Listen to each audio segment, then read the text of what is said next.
All right, let's talk about consistency. I know, that's not anybody's favorite word, consistency, right? You don't get together with your friends or maybe your inner circle and have a conversation and say, hey, let's go around and say what the best character trait is of everybody, or what's your skills, what's your strengths, right? And somebody might look at you and say, man, you are consistent. Right? You're going to look at them and go, seriously, that's all you have, right? Because consistency isn't fun, right? It isn't sexy. It isn't, like transformation or leadership, right? It's kind of flat and boring, isn't it? Doing the same thing over and over and over.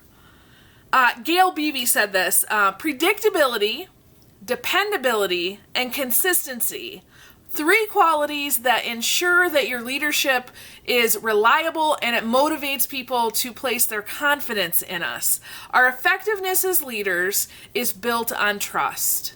So true. So consistency might not be fun and it might not be sexy, but it sure changes the world. Okay? So let's talk about that a little bit. Let's use examples that might be a little more general today. So, for example, are you a consistent employee? Right? Do you show up to work? Do you show up to work on time? Do you do the work that's asked of you? Maybe even going a little bit above that. Or are you the type of person that you get a little, caught up in some drama, right? Are you a predictable employee, or do you get caught up in that drama? Whether it be your own, right? So maybe you've got some drama in your personal life that keeps you from being consistent, or maybe at work, right? So you're involved in a team and somebody else brings their drama and it throws you off your game a little bit, right? Are you a consistent employee? Now, let's look at, are you a consistent employer? Okay? Are you a consistent, dependable, predictable employer, boss, manager, supervisor? Okay? Do your people know what they're going to get when they show up to work? Listen, I've had a couple bosses where I realized as I'm driving to work that day, the thought that was in my head was, I wonder who's going to show up to work today. And it wasn't like, hey, is, Johnny or Susie going to show up to work? No, it was about my boss. I wonder which boss is going to show up today. Is it going to be the hard-nosed boss that demands things? Or is it going to be the one who kind of ignores me, right? Or is it going to be the boss, let's face it, that is not so nice? Okay? I didn't know, and that created stress inside me because my boss wasn't consistent. Okay? Are you dependable? Do you do what you're going to say you're going to do? So, for example, I had a boss that very fond of making promises, loved to make promises, never followed through. So it got to the point where you realized, okay, he's just talking. He just likes to hear himself talk. And you knew, okay, I'm going to have to go and do this for myself. Okay? Are you a dependable employer? Do you do what you say you're going to do? Do you keep your promises? Are you a dependable and consistent and reliable volunteer, right? Maybe you're in a volunteer position.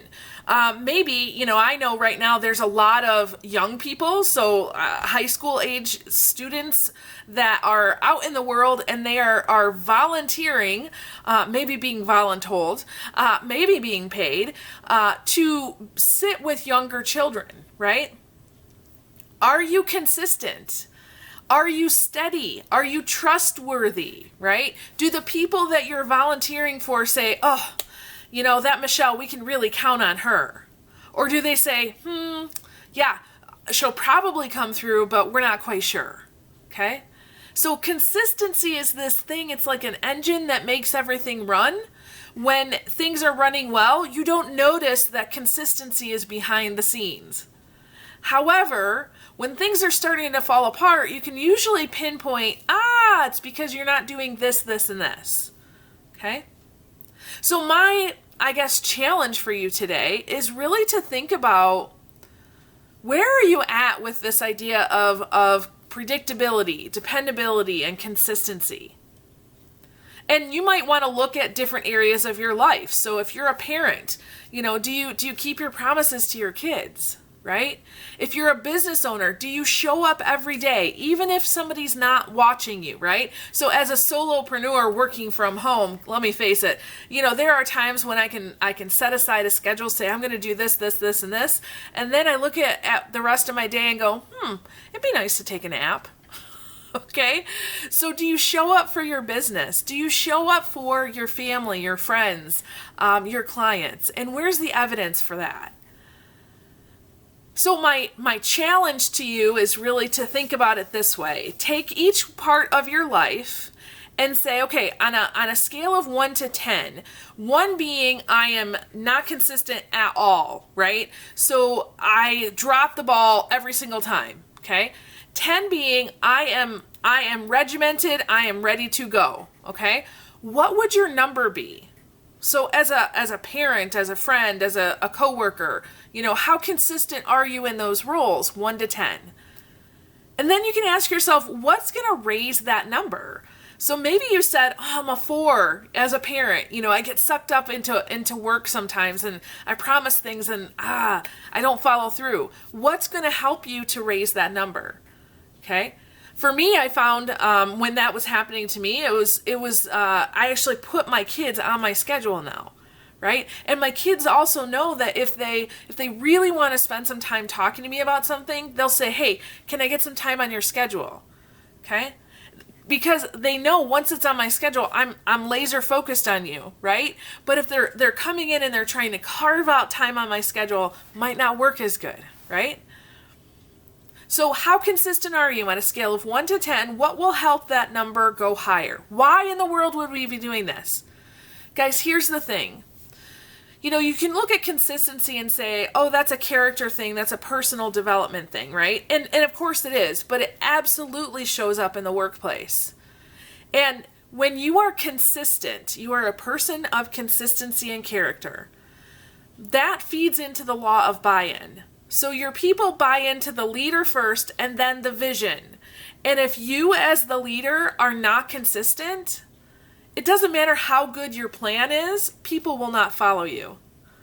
Okay? They just won't. So how consistent are you on a scale of 1 to 10 in each area of your life? What's going to help that number go higher? And then create a plan. Create a plan. What can I do today that's going to help me grow in this area? Okay? And listen, hey, if you get to the point where you're like, okay, Michelle, I need some help thinking on this one, okay? Reach out to me. I do have some slots opening up on my coaching calendar schedule. You don't have to sign up for, our typical coaching, contract goes about 90 days at a time, about 12 calls, but you don't have to do that. We also have people who are on retainer, so they pay for a certain number of hours a year and then they just kind of pop in when they need to. We also have people who pay for what we call thinking partner calls, so that's just hey, I want to talk through this one thing, usually a one-off. So if that's something that you would like to take part of, just send me an email and let me know that you want to do that and we'll get that set up for you, okay? All right, go out and be consistent. So with that, I release you into the wild. Go forth and prosper. Have an amazing day, and we'll catch you next time. All right, bye-bye.